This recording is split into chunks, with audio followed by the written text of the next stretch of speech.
Hello সবাইকে, আসসালামু আলাইকুম। নতুন আরও একটি গল্প নিয়ে চলে এলাম আপনাদের সামনে। গল্পের নাম আমৃত্যু ভালোবাসি তোকে। লেখনীতে আছেন সালমা চৌধুরী। পাঠ করে শোনাবো আমি মাহিরুন্নেসা। 7 বছর পর বাড়ি ফিরেছে খান বংশের বড় ছেলে সাজ্জাদুল খান আবির। বাড়ি ফিরেছে বললে ভুল হবে, বিদেশ থেকে দেশে ফিরছে আবির। এই 7 বছরে খান বাড়িতে ঘটে গেছে অনেক ঘটনা, যার সাথে সশরীরে সংযুক্ত নেই আবির, তবে আত্মিকভাবে প্রতিটা ঘটনায় জড়িয়ে আছে সে। আবিরের বাবা চাচা 3 জন। আবিরের বাবা সবার বড়, নাম আহমদ খান। তানবীরের বাবা মেজো, নাম মোজাম্মেল খান। ছোট চাচুর নাম ইকবল খান। আবির তার বাবা মায়ের একমাত্র ছেলে। মেজো চাচা মানে মোজাম্মেল খানের এক ছেলে এক মেয়ে। ছেলের নাম তানভীর খান, মেয়ের নাম মাহদিবা খান মেঘ। ছোট চাচার এক মেয়ে এক ছেলে, মিম আর আদি। এখনও তারা এলাকার যৌথ পরিবারগুলোর মধ্যে শ্রেষ্ঠ। বাড়ির সকলের প্রাণ যেন এক সুতায় বাঁধা। 5 ভাই বোনের মধ্যে আবির সকলের চোখের মণি। আবিরের জন্মের পর তার বাবা মা দ্বিতীয় সন্তান নেওয়ার চিন্তা করেননি। এইচএসসি পর্যন্ত সে বাড়িতেই ছিল, সবার নয়নের মণি। আবিরের চাঞ্চল্যে মেতে থাকতো খানবাড়ি। আচমকা যেন পরিবেশটা পাল্টে গিয়েছিল। 18 বছর বয়সে আবিরের হঠাৎ করে স্কলারশিপে বিদেশে পড়তে যাওয়া বাড়ির সকলের সাথে শারীরিকভাবে যেমন দূরত্ব বাড়িয়েছিল, তেমনি দূরত্ব বেড়েছে মানসিকতার। 7 বছর পূর্বের আবিরের সাথে বর্তমান আবিরের আকাশ পাতাল পার্থক্য। দেখেও চেনার উপায় নেই। 6 ফুট লম্বা ছেলেটা, গায়ের রং শ্যামলা, গাল ভর্তি ছাপদাড়ি, চুলের স্টাইল কোনো নায়কের থেকে কম না। তার ফ্যাশন আর লুকে যে কোনো মেয়ে এক দেখাতেই প্রেমে পড়তে বাধ্য। প্লেনে বসে আবির অবলীলায় ভেবে যাচ্ছে অতীতে ফেলে আসা স্মৃতিগুলো, সেই চাঞ্চল্যকর মুহূর্তগুলো এখন শুধুই স্মৃতির পাতায়। মাকে রেখে এসেছিল সেই যৌবনের প্রথম দিকে, যখন তার বয়স ছিল 18। সেই মা আজ তার একমাত্র বন্ধু ছিল। আজ সে 24 বছরের যুবক। এতগুলো বছরের একটি দিনও বাদ যায়নি যে মায়ের সাথে ফোনে কথা বলেনি সে। বাড়ির সকলের সাথে মোটামুটি কথা বলার চেষ্টা করেছে। ছোটবেলার স্মৃতিগুলো ভাবতে ভাবতে নিজের দেশে পৌঁছে গিয়েছে আবির।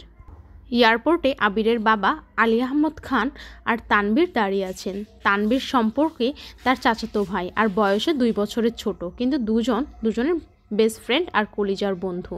তানবীর আবিরকে দেখে দৌড়ে এসে জড়িয়ে ধরল। এই 7 বছরে একবারের জন্য বাড়ি ফেরেনি আবির, তবে প্রতিনিয়ত কথা হয় আবির তানবীরের। আবির তার আব্বুকে সালাম করে জড়িয়ে ধরে তারপর বাড়ি ফিরে 3 জন। বাড়িতে যেন হই হই ব্যাপার। হবে নাই বা কেন, বাড়ির বড় ছেলে এত বছর পর বাড়ি ফিরেছে। রান্নাঘরে বাহারি রকমের রান্নার ধুম পড়েছে। মা চাচিদের। হঠাৎ দরজায় আবিরকে দেখে সবার মধ্যে হইচই শুরু হয়ে গেছে। আবিরের আম্মু দৌড়ে এসে জড়িয়ে ধরলেন ছেলেকে। আবেগে আপ্লুত হয়ে গেছেন মা, এবং মাকে জড়িয়ে ধরল আবির। মমতাময়ী মাকে সে 7 বছর আগে ছুঁয়েছিল। আজ এত বছর পর মায়ের ছোঁয়া পেল আবির। মা চাচিদের সালাম করলো। সোফায় বসিয়ে ছেলেকে একের পর এক শরবত নাস্তা দিতে সবাই ব্যস্ত। এরই মধ্যে উদয় হলো মিম আর আদির। মিমের বয়স 14 বছর আর ছোট ভাই আদির বয়স 10 বছর। আদি এই বাড়ির সবচেয়ে ছোট। আবির যখন দেশ ছেড়েছিল তখন আদির 3 বছর হয়েছে মাত্র। ভিডিও কলে দেখতে দেখতে ভাইকে সে একটু একটু চিনে। দৌড়ে এসে জড়িয়ে ধরেছে ভাইকে। আবিরও জড়িয়ে ধরেছে আদিকে। মিমও আবিরের পাশে বসেছে, খোশ গল্প করছে সবাই মিলে। আদি জিজ্ঞাসা করছে, ভাইয়া আমার জন্য কি আনছো? আবির যেই না উঠতে যাবে, মা চাচিরা উঠতে দিচ্ছে না। আগে শরবত খাবি, তারপর উঠবি। আবির তানবীরের দিকে তাকিয়ে বলল, এই লাগেজটা নিয়ে আয় তো। তানবীর একটা লাগেজ টান দিতে যাবে, আবির আচমকা বসা থেকে দাঁড়িয়ে, ওটাতে ছবি না। তানবীর সহ বাড়ির সকলেই যেন অবাক হয়ে গেল। আবির আবার ঠান্ডা মাথায় বলল, পাশের লাগেজটা নিয়ে আয়। তানবীরও তার কথা মতো লাগেজ নিয়ে আসলো। লাগেজ খুলে যে যার মতো জিনিস বের করেছে আর জিজ্ঞেস করছে, এটা কার ওইটা কার। আবির শরবত খেতে খেতে উত্তর করছে, আদির জন্য বিদেশি দামি দামি খেলনা, মিমের জন্য ড্রেস, কসমেটিক্স বক্স, মাকাকিদের জন্য অনেক গিফট, তানবীরের জন্য মোবাইল, একটা ল্যাপটপ, অন্যান্য গিফট, আলাদা আরেকটা ল্যাপটপ আছে। মিম জিজ্ঞাসা করছে, ভাইয়া এই ল্যাপটপটা কি তোমার? আবির উত্তর দেয়, না, এটা মেঘের। মেঘের মা হালিমা খান জিজ্ঞাসা করলেন, মেঘের ল্যাপটপ কি দরকার বাবা?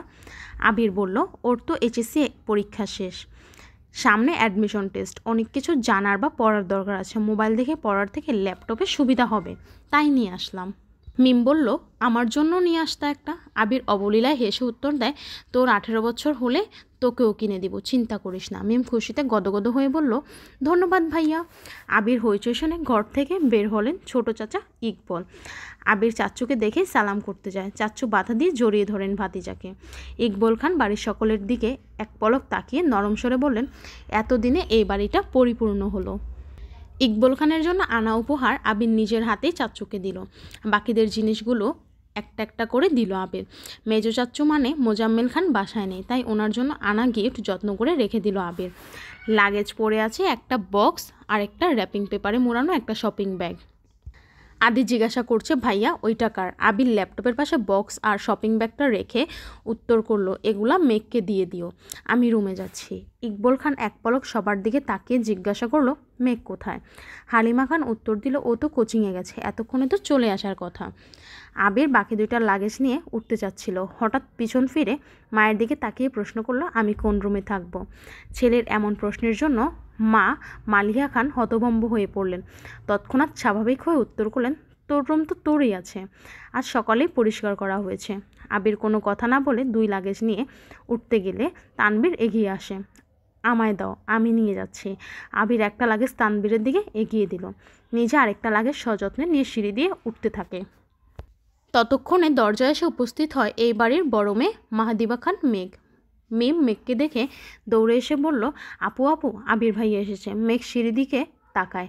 লম্বা স্বাস্থ্যবান সুপুরুষ দেহে একজন হাতে লাগেজ নিয়ে সিঁড়ি দিয়ে উঠছে, শুধু পেছনটা দেখে বোঝা যাচ্ছে। মেঘ ভিতরে ঢুকে সবার হাতে গিফট দেখে এদিক সেদিক তাকায়। ততক্ষণে আবির নিজের রুমে চলে গিয়েছে। মেঘের মা হালিমা খান মেয়ের দিকে এগিয়ে এসে, তোর জন্য গিফট এনেছে। মেঘ তাকিয়ে বলে, কি গিফট? সোফায় রাখা ল্যাপটপের দিকে চোখ পড়ে মেঘের, ছুটে যায় ল্যাপটপের কাছে। এটা কি আমার? মিম বলল, হ্যাঁ আপু, এটা তোমার। বক্সটা আর শপিং ব্যাগটাও তোমার। ল্যাপটপটা ঘুরিয়ে ফিরিয়ে দেখছে মেঘ, যেন আকাশ কুসুম কিছু পেয়ে গেছে। তারপর শপিং ব্যাগটা একটা খুলে দেখলো দুইটা ড্রেস মনে হচ্ছে। সে ল্যাপটপ আর বক্সগুলো নিয়ে রুমের দিকে চলে যায়। এই ছিল আমাদের আজকের পর্ব। ইনশাল্লাহ এর পরবর্তী পর্ব নিয়ে আবার দেখা হবে আপনাদের সাথে আগামীকালকে। সবাইকে আল্লাহ হাফিজ।